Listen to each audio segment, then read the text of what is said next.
Today is the second sitting in the month, which means we have the Premier's questions. And just for particularly our listening audience, the Premier's question time, questions may be put to the Premier relative to current matters of national importance and or general performance of government ministries and government agencies, including routine questions about the Premier's engagements. The Leader of the Opposition will have the opportunity to ask 3 questions if he desires. Other members may put 1 question only, and supplementary questions can only be asked by the member who put the question. Premier, the first member who's indicated to have a question for you this morning is the Leader of the Opposition, and as you know, there's a 30-minute timeline for this section in our agenda. Opposition Leader. Thank you very much, Mr. Speaker. Good morning also. Good morning. Everyone. Yes, question for the Premier. Where are we concerning the DCFS, Department of Child and Family Services, with the report that was due on October the 31st gone on allegations of abuse within Child and Family Services?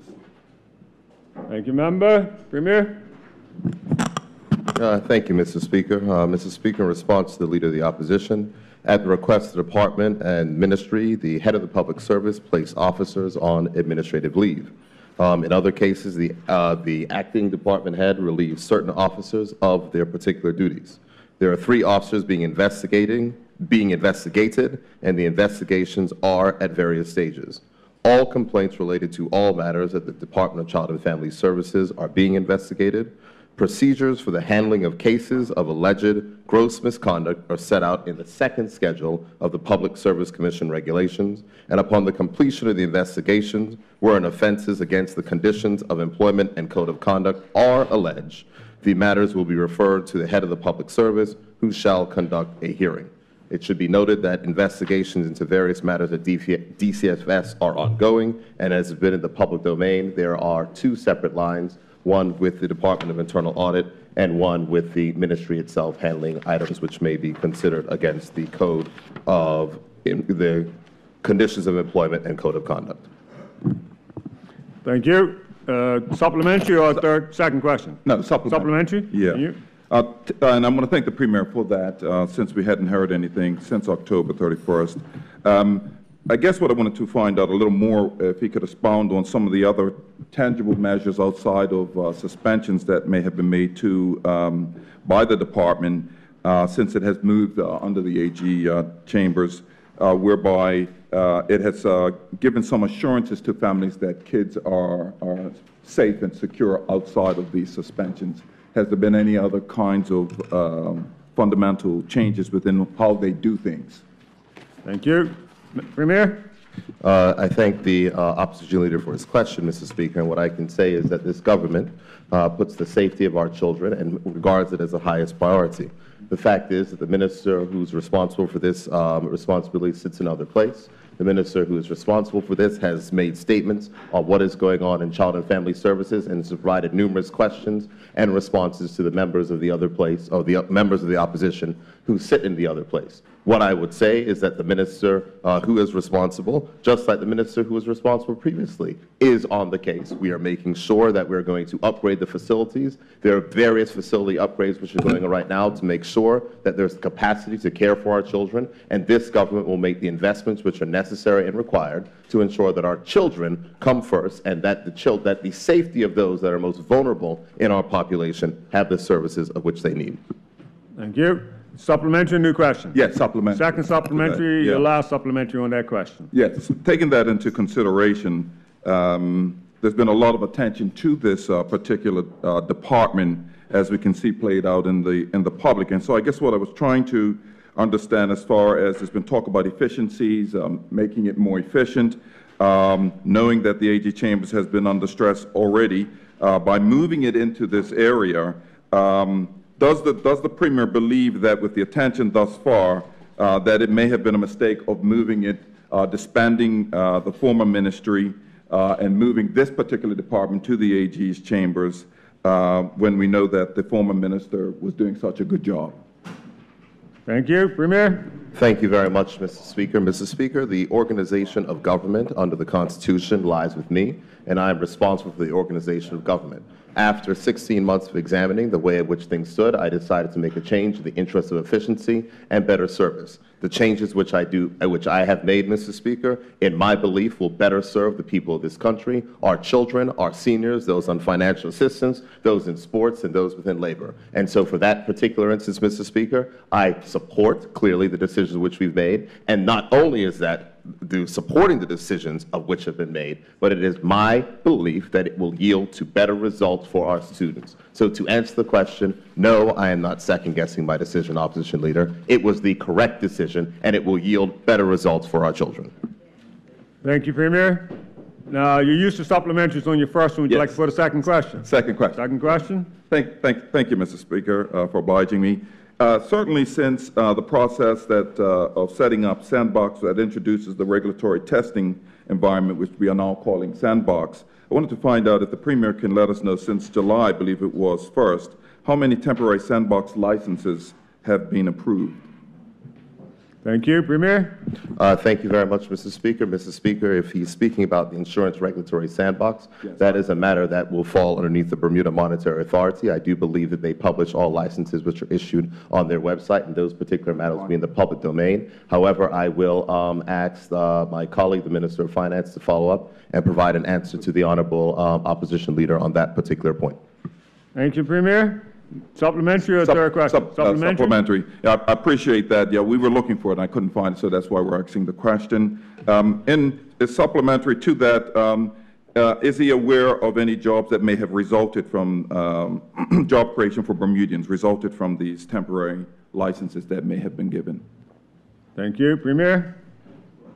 Mr. Speaker, I just want to ask the Opposition Leader to clarify. Are you talking about licenses from under the Insurance Act for provisional licenses for insurance companies? Yes.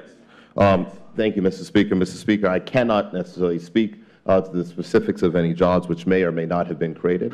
As the Opposition Leader would know, those are not statistics which are kept specifically by the government in any way, shape, or form. What I can tell the Opposition Leader, and I think that many people have seen, is that jobs are being created inside of the fintech industry broadly, and this government will continue to support that. Thank you. Supplementary or third question? Third question. Third question. Yes. Thank you again. Since the establishment of the FinTech Fund, have any donations come in yet for the FinTech Fund? Premier? Thank you, Mr. Speaker. Mr. Speaker, I confirm that to date there has been no donations made to the FinTech Development Fund. Thank you. Supplementary or? Supplementary, yes. Yeah. Considering that. This is first supplementary on this third question. My third question, yeah. I'll be done, I'm done. Supplementary, taking that into consideration, is there any particular reason why that hasn't happened thus far? We know that you've been very attentive to the fintech industry and moving it along. Has there been a complication as to why we have not seen any funds thus far, especially knowing that there have been 44 fintech-type companies that have licensed in Bermuda thus far? Thank you. Minister? Thank you, Mr. Speaker. Premier? Thank you, Mr. Speaker. Mr. Speaker, the Honorable Opposition Leader said 44 companies. I'd like to correct him and to state that the latest figures state that there are 52 companies now, fintech companies, which are now licensed, which have now registered in Bermuda. In addition to that, Mr. Speaker, but I think that it is a very, very important point that the honorable member raises. And I want to take this opportunity to make sure that I speak to the people of Bermuda on this, because it is very, very important to note. Here's what I will tell you. The first thing is, Mr. Speaker, Rome was not built in a day, and neither will Bermuda's fintech industry be built in a day. But what I can tell you, Mr. Speaker, is, yes, there are complications. And the complications that we have been explained on numerous times from this floor, and those are the complications of banking within this particular sector, Mr. Speaker. So the government, the Minister of Finance, the Bermuda Monetary Authority, ourselves, responsible for ICT innovation and policy, are pushing forward in trying to get banking solutions for persons that will bank fintech companies. Once there are banking solutions for fintech companies here, we will see even more growth. And at that point in time, I will be happy to hopefully report on donations to the fintech fund.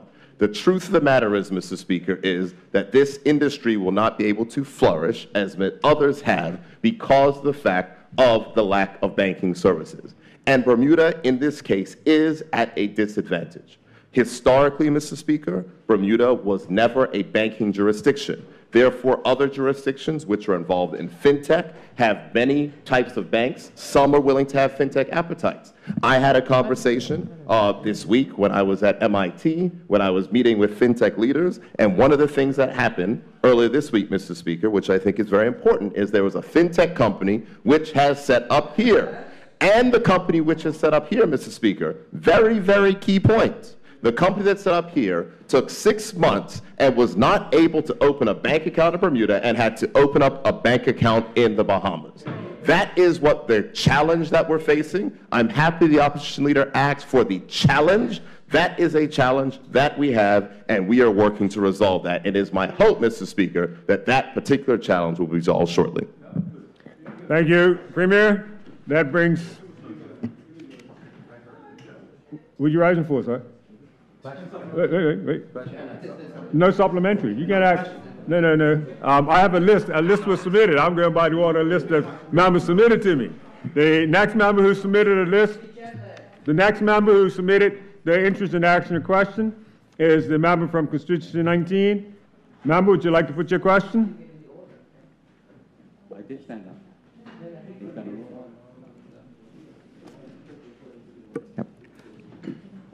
Mr. Speaker, through you to the Premier. Mr. Premier, would you please advise whether you intend to continue having the Honorable Wayne Furbert act as a junior finance minister in the House now that Minister Dickinson has taken up his portfolio of Minister of Finance duties, or will he stand down as a cost-cutting measure? Good. Thank you, Member. Premier? I thank the Honorable Opposition Leader for her question. The last time I checked, that appointments to ministers and junior ministers within the specific purview of myself underneath the Constitution, Mr. Speaker. The Honorable Wayne Furbert will continue to serve in the Ministry of Finance, as I stated in Government House, to assist in the preparation of this year's budget. We do know that there is a lot of work that has to happen in that, and the continuity that will be provided in the Ministry of Finance by the junior minister, I'm sure, will be welcomed not only by the Minister of Finance, but by all members of this House. Thank you. Premier, you allowed supplementary. Would you like a supplementary? Yes, please, Mr. Speaker. Mr. Speaker, my supplementary to the minister is that I understand that the Premier, I understand that he has all of this discretion available to him. I was just curious because I believe that, that Junior Minister Furbert had demonstrated some successful completion of tasks, and I wondered whether that might have elevated him to be considered to be the minister responsible for education. And I just wonder, recognizing that there is some concern about education, and the public needs some assurance that this important ministry is going to have the promises that it made to the people taken care of. There should have been a question. My question was whether the Premier has considered that the junior minister, by virtue of what he's done with the tax reform subcommittee, etc., that his, excuse me, members, I'm trying to hear the question. Has the Premier considered whether Junior Minister Wayne Furbert's next task would be taking over the portfolio of education, recognizing that this is a portfolio that the people of Bermuda want to see, that the people... I got the gist. They want it handled. Premier, let the Premier respond. Let the Premier respond, please. Mr. Speaker. Yes. I appreciate the support that honorable members on that side have for the members on this side, and the willing and the kudos which they will give them. And so I want to appreciate that because I think that's wonderful coming from the former opposition leader, recognizing the strength and depth and talent on this side of the House, Mr. Speaker. What I will say, Mr. Speaker, Yes. is that the Honorable Minister responsible for education has my full and unequivocal support to deliver for the people of this country the reforms which are required from education. And what I will say, Mr. Speaker, is that if at any point in time there will be any type of change in that, this Honorable House will know. Thank you. Those were your questions. The next member on the order paper who has indicated they'd like to put a question is from the member from constituency 23. Honourable member, would you like to put your question?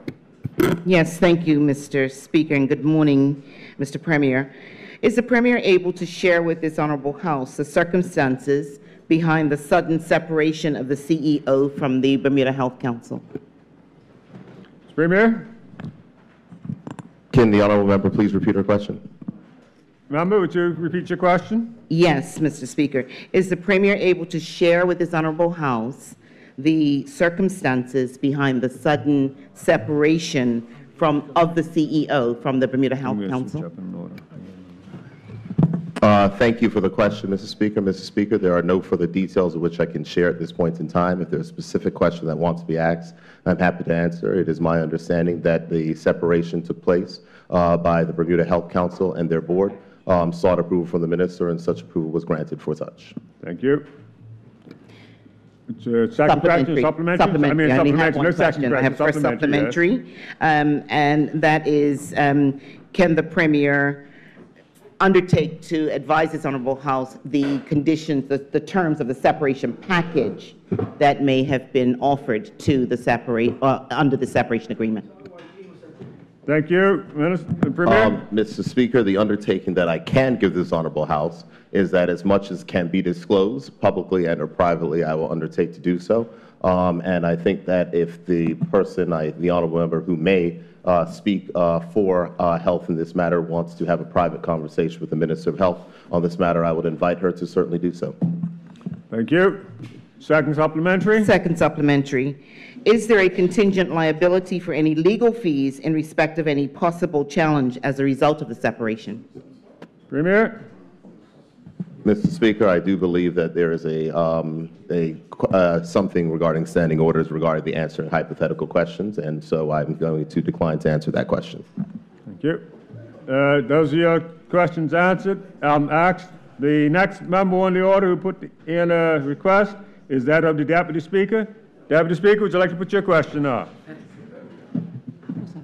Thank you, Mr. Speaker. Mr. Premier, I'm pleased to hear the news that the government has sought to appeal to the Privy Council the decision by the Bermuda courts to strike down this Parliament's will in passing the Domestic Partnership Act. Can the Premier please advise this Honorable House the cost to date for this appeal? Thank you. Premier? Thank you very much, Mr. Speaker, and I appreciate the question from the Honorable Deputy Speaker because it gives an opportunity to clarify information and misinformation which may be inside the public domain, where there have been persons that are quoting very large figures for the government regarding the expenses in this particular instance, in this particular case. What I can confirm to the House is that for the original appeal to the Court of Appeal, the cost borne to the public purse was £41,750, which equates to about $52,000 or $53,000, depending on the exchange rate, and which, of course, depends on British politics daily. And then the regards for the appeal, the drafting of the grounds of appeal and provisional advice to the Privy Council, that stands to date, Mr. Speaker, at £11,250. Thank you. So it's supplementary? No? Okay. The next member on the list is the member from constituency 10. Would you like to put your question? Good morning, Mr. Speaker. Good morning, colleagues. Mr. Speaker, just for the record, the questions asked to the Honorable Premier in July 13th session still have not been answered. The question for the Honorable Premier in this session and question period. As the Minister of Finance, Premier Byrd, you issued a license under Section 4AA of the Companies Act, which allowed land held by Bermudians, the building known as Victoria Hall at 11 Victoria Street, to be sold to arbitrate. Question to the Honorable Premier. In the application, what was the proposed use of the building? What were the proposed business operations to be housed in the building? And what due diligence, meaning as referenced in your statement of October 31st, passing all financial and background checks, was done prior to approving the license and sale? Premier? I thank the honourable member for his question. I am uncertain as to whether or not the particular items of which he's asking for are disclosable, specifically the use of the building, the intended use of the building. What I can state is that I cannot recall without notice what those specific measures were inside of that document, but I will ask the Minister of Finance to forward that if it is able to be disclosed. What I can tell the honourable member is, in a broader context of the question in which he asks about the purchase for the building and the request for the purchase of the building, I will just explain to him the process is as follows. Applications are made. There are requests. The applications are vetted by the Registrar of Companies. In addition to the vetting of the Registrar of Companies, the Registrar of Companies seeks the opinion of the Chamber of Commerce and also the Bermuda Business Development Agency in this particular case. What I can state is that the Chamber of Commerce, as I said publicly, was supportive of the purchase of this. The Business Development Agency said that they were generally supportive of it, but they had some questions.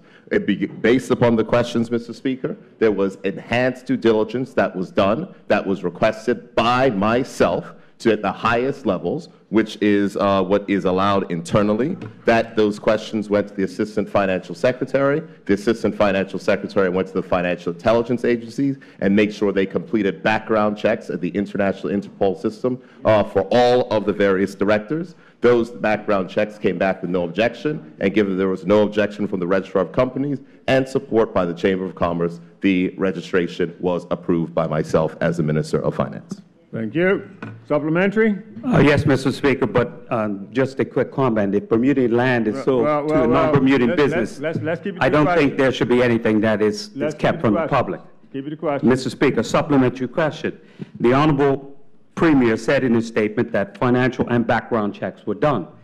He just answered the question by saying they were done by individuals involved. Who are the individuals involved with financial and background checks were done? Premier? Mr. Speaker, I think that there's one thing that the honourable members should know is that the ultimate beneficial owners of companies is not something that is publicly disclosable. And I think that is something that is supported from that side of the House and this side of the House. What I can tell, and so I'm certainly not going to use the privilege of Parliament to disclose information that comes to me in confidence out in the public nature, because I think if we start going down that road, then I'm quite certain that there is a whole lot of business inside of this country that will be challenged. But allow me to speak again for the particular record. There was an application, Mr. Speaker, to purchase property. That application goes through the exact same checks as any other application goes through. It is reviewed by the Registrar of Companies. The Registrar of Companies seeks the advice of the Chamber of Commerce and the Bermuda Business Development Agency. Those reports came back to me. I analyzed those reports. I held the file after it came from the Registrar of Companies for about a month to make sure that additional due diligence was carried out so that we could be completely satisfied, especially in light of the comments and attacks which have come from that particular honourable member. I wanted to be absolutely sure that the government could stand up and say that we have done the checks which were required. We did those checks, we went to enhanced checks, and those enhanced checks came back clear from that level, and therefore I was satisfied that the account could be, that the approval to purchase the property could be approved. Thank you.